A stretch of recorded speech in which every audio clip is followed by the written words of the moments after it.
नमस्कार। आधुनिक हिंदी साहित्य के श्रेष्ठ तथा छायावाद की महान कवयित्री महादी वर्मा द्वारा रचित गिल्लू संस्मरण को लेकर मैं आज आपके समक्ष उपस्थित हुआ हूं। मैं इस वीडियो के माध्यम से गिल्लू संस्मरण का सार या सारांश तथा उद्देश्य को आपके समक्ष अत्यंत ही सरल भाषा में प्रस्तुत करना चाहता हूं। हिंदी एजुकेशनल चैनल में मैं आपका स्वागत करता हूं। तो आइए अब मैं आपके समक्ष महादी वर्मा द्वारा रचित गिल्लू संस्मरण का सार या सारांश तथा उद्देश्य को प्रस्तुत करता हूं। इसे आप ध्यान देकर सुनिएगा। छायावाद की महान कवयित्री महादी वर्मा द्वारा रचित गिल्लू संस्मरण का सार या सारांश। हिंदी साहित्य के इतिहास में स्वर्गीय महादी वर्मा का एक अनूठा स्थान है। ये आधुनिक काल की एक सशक्त कवयित्री, कहानीकार, रेखा चित्रकार तथा एक संस्मरण लेखिका हैं। ये मूलतः वेदना भाव की कवयित्री हैं। इन्हें आधुनिक काल की मीरा भी कहा जाता है। दरअसल जिस प्रकार छायावाद के महान कवि श्री सूर्यकांत त्रिपाठी निराला जी का संपूर्ण व्यक्तित्व ही एक करुण काव्य बनकर रह गया है, ठीक उसी प्रकार महादी वर्मा का दुखमय जीवन ही एक करुण काव्य बनकर रह गया है। इसीलिए तो कुछ विद्वानों ने इनके जीवन और कविताओं को देखकर इन्हें वेदना और करुणा की प्रतिमूर्ति कहा है। सच पूछा जाए तो इनका जीवन एवं काव्य नीर भरी दुख की बदली की तरह है। गीत लिखने में जैसी सफलता महादी वर्मा को मिली है, वैसी किसी और को नहीं मिली है। गिल्लू महादी वर्मा द्वारा रचित एक बहुत ही सुंदर संस्मरण है। यह संस्मरण उनके प्रसिद्ध संस्मरण संग्रह मेरा परिवार नामक पुस्तक से लिया गया है। मेरा परिवार पुस्तक एक ऐसी पुस्तक है जिसमें इन्होंने अपने पालतू पशुओं के जीवन को बड़े ही सुंदर ढंग से दिखलाया है। इस संस्मरण में इन्होंने एक बहुत ही कोमल लघु प्राण तथा एक बहुत ही सुंदर जीव यानी गिलहरी की प्रकृति या स्वभाव को बड़े ही सुंदर ढंग से दिखलाने का प्रयास किया है। इनका यह चित्रण अत्यंत ही मानवीय संवेदना तथा ममता के आधार पर हुआ है। लेखिका के आंगन में एक बहुत ही पुराना सोनजूही का पौधा था, जिसमें सदा पीले पीले फूल खिलते थे। एक दिन की बात है, सहसा एक दिन लेखिका को सोनजूही के पौधे में खिली खिली पीली कली को देखकर एक लघु प्राणी यानी गिल्लू या गिलहरी का चित्र अंकित हो जाता है, जिसे उन्होंने अपनी ममता से ओतप्रोत होकर पाला पोसा था। कहने का अर्थ यह है कि इन्होंने इस गिलहरी को बड़े ही लाड़ प्यार से पाला था। गिल्लू इसी पौधे की हरियाली में अक्सर बैठा करता था, जिसे देखकर लेखिका बहुत प्रसन्न होती थी, परंतु दुखद बात यह थी कि आज वही गिल्लू या गिलहरी जीवित नहीं था। लेखिका ने एक दिन अचानक देखा कि उनके बरामदे में रखे हुए गमले के पास दो कौवे छुआ-छुअव्वल जैसा खेल खेल रहे हैं।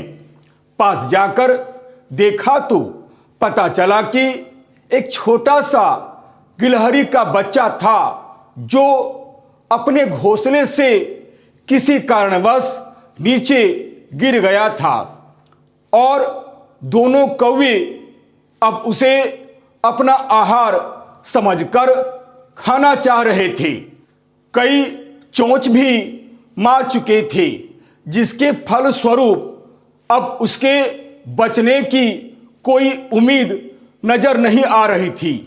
यह देखकर लेखिका को बहुत दया आ गई।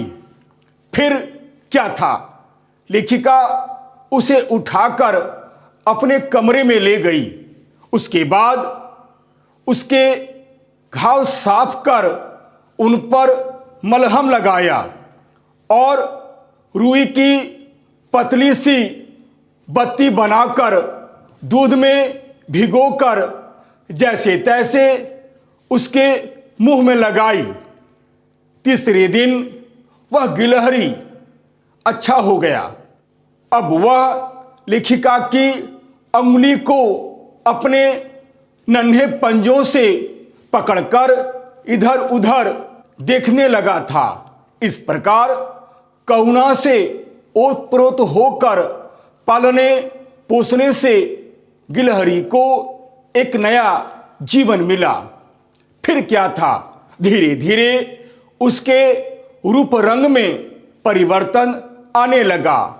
3-4 महीनों में उसके चिकने रोएं, झब्बेदार पूंछ और चंचल आंखें सबको अपनी ओर आकर्षित करने लगी।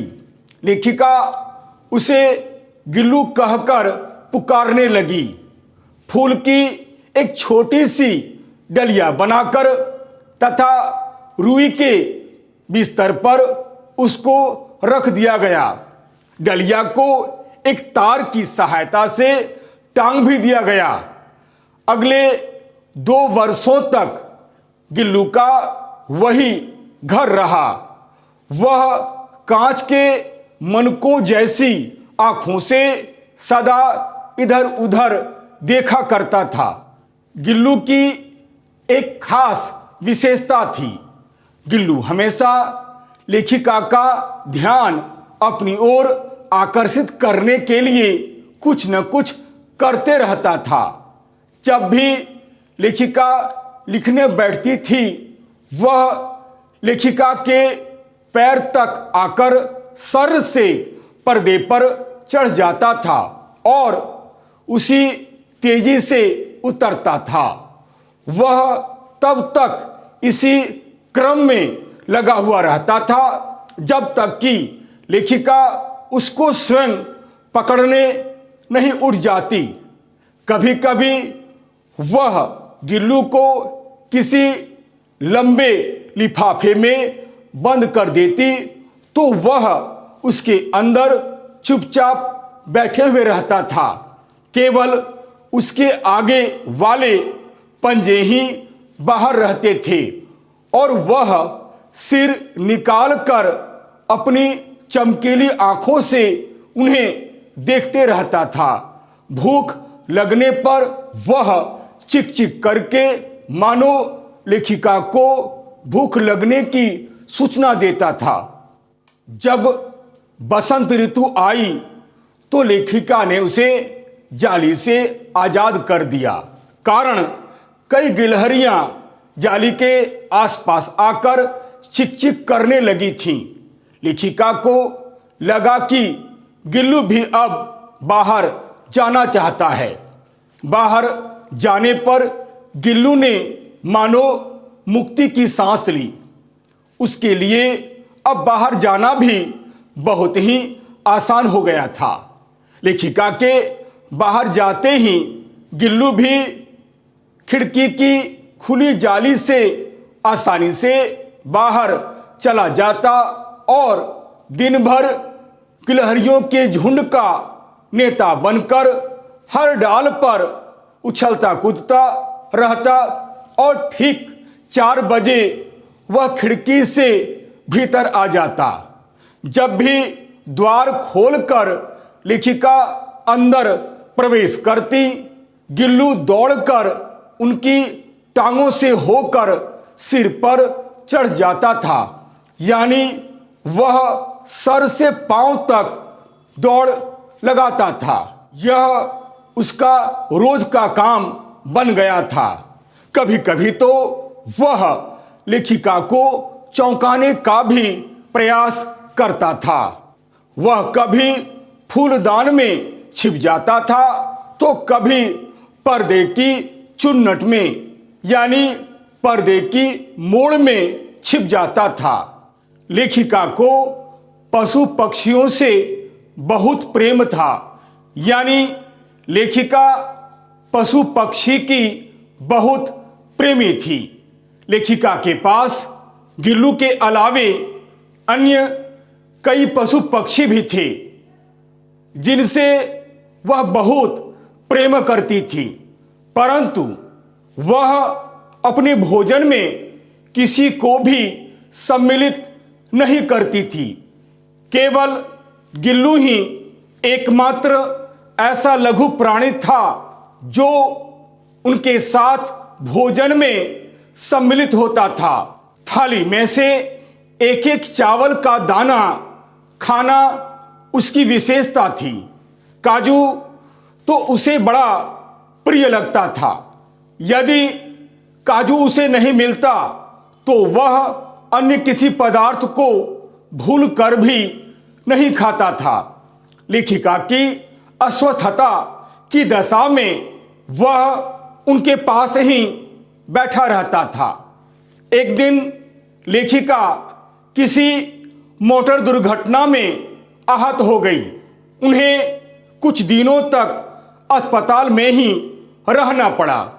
इन दिनों उसने अपना प्रिय खाद्य पदार्थ काजू भी नहीं खाया और बहुत उदास रहने लगा। लेखिका की अस्वस्थता में वह तकिए पर सिरहाने बैठकर अपने नन्हे नन्हे पंजों से उनके बालों को सहलाता रहता था, मानो वह उनका कोई चिर परिचित सेविका हो। गर्मी के दिनों में वह बिल्कुल बाहर नहीं जाता था, बल्कि लेखिका के समीप ही रहने का प्रयास करता था। कहा जाता है कि गिलहरियों के जीवन की अवधि मात्र 2 वर्ष से अधिक नहीं होती है, यानी गिलहरियों का जीवन मात्र 2 वर्ष का होता है। अतः एक दिन गिल्लू के जीवन की अंतिम यात्रा का भी अंतिम समय आ गया। दिन भर उसने कुछ नहीं खाया, न ही बाहर गया। रात में वह अपने झूले से उतरकर लेखिका के पास आ गया और अपने ठंडे पंजे से लेखिका की उंगली पकड़कर हाथ से चिपक गया। लेखिका ने उसे उष्णता यानी गर्मी देने के लिए हीटर जलाया, परंतु प्रभात की प्रथम किरण के स्पर्श के साथ ही यानी सवेरा होते ही किसी और जीवन में जाने के लिए वह हमेशा हमेशा के लिए सो गया। अर्थात वह जिस अंगुली को पकड़कर इतना बड़ा हुआ था, जीवन के अंतिम समय में वह उसी अंगुली से लिपटकर एक दिन सुबह की किरण के साथ ही संसार से विदा हो गया, यानी गिल्लू की मृत्यु हो गई। लेखिका ने फिर गिल्लू का झूला उतार दिया। फिर लेखिका ने उसी सोन जूही की लता के नीचे उसकी समाधि बना दी, जहां से उन्होंने उसे घायल अवस्था में प्राप्त किया था। आज भी कुछ गिलहरियां खिड़की की जाली पर आती है और चिक चिक कर कुछ कहती रहती है। पता नहीं किसे बुलाती है या किसे ढूंढती है। हो सकता है ये गिलहरियां गिल्लू को ढूंढती है और नहीं मिलने पर फिर चली जाती है। लेखिका कहती हैं कि जब भी वह गिल्लू को याद करती है तो उन्हें बहुत दुख होता है, आंखों से आंसू निकल पड़ते हैं।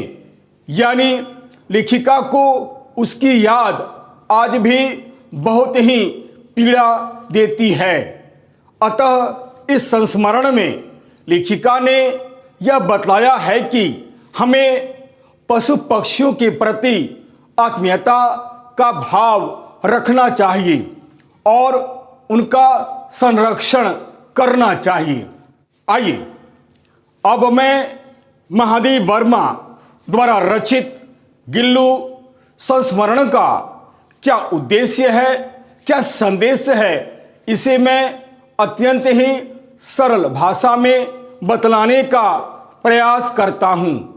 गिल्लू महादेवी वर्मा द्वारा रचित एक बहुत ही सुंदर संस्मरण है। इस संस्मरण के माध्यम से महादेवी वर्मा जी ने गिल्लू यानी एक गिलहरी के जीवन को बड़े ही सुंदर ढंग से दिखलाने का प्रयास किया है।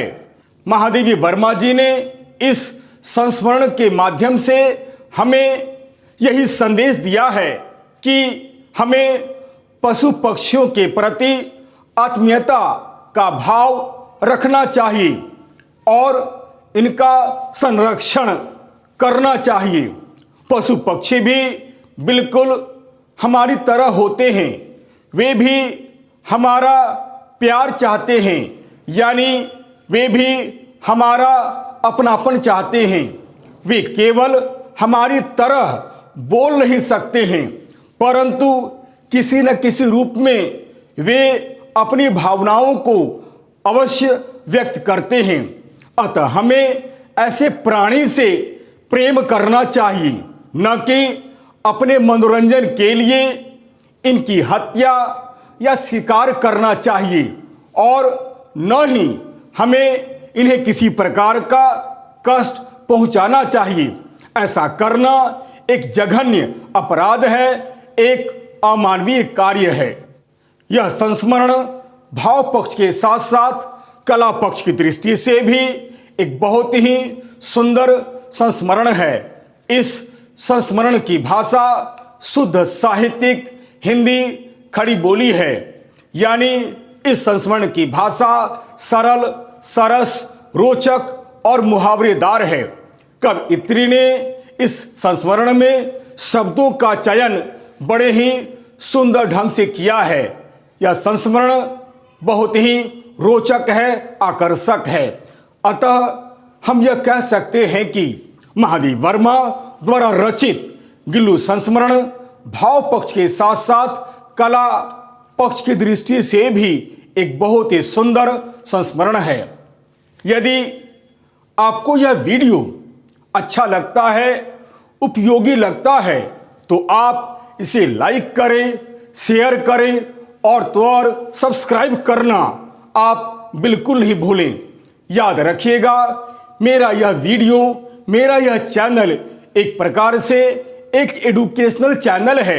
यह एक एडुकेशनल वीडियो है, अतः लाइक, शेयर और सब्सक्राइब करना आप बिल्कुल नहीं भूलें। तब तक के लिए नमस्कार, धन्यवाद।